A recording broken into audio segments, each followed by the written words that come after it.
If you're boxing yourself in as an insurance broker, you're leaving a ton of money on the table.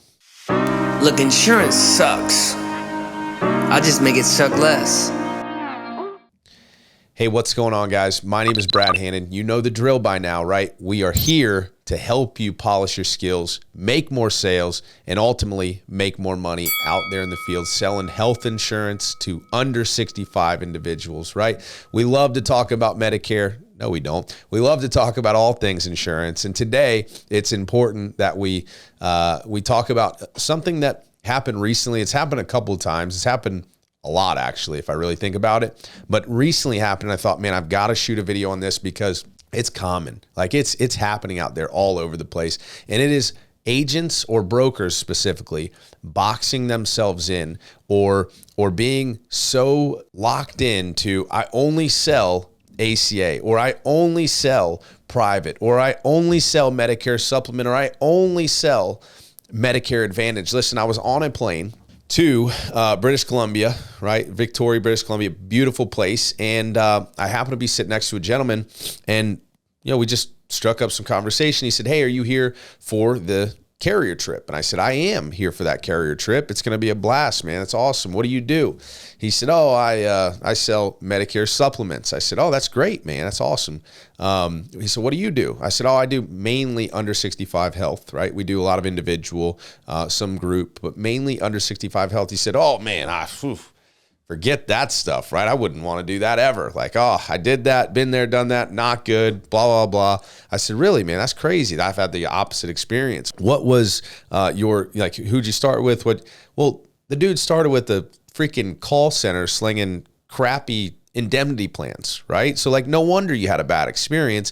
Don't box yourself in. Don't paint a picture that isn't reality, that you're leaving money on the table, or better yet, depends on what motivates you. Maybe it's money.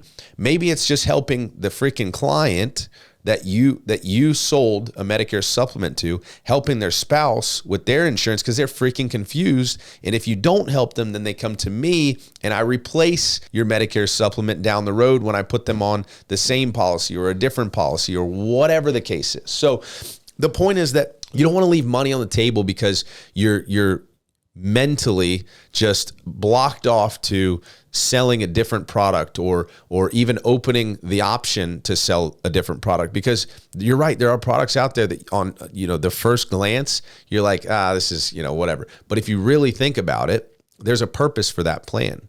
There may be one person in 100 that need that plan, but when you come across that one person in 100, you want to say, "Hey, you know what? I do have a plan for that. I was hating on that plan, but now I found you. I know this plan would work for you. Now I'm happy I found that plan," right? So you got to stay open-minded in this business. Another thing that happened in that same conversation is I asked him, I said, "Do you sell any Medicare Advantage? Your Medicare Advantage is on the rise, obviously. Do you sell any?" "Oh, no, I don't.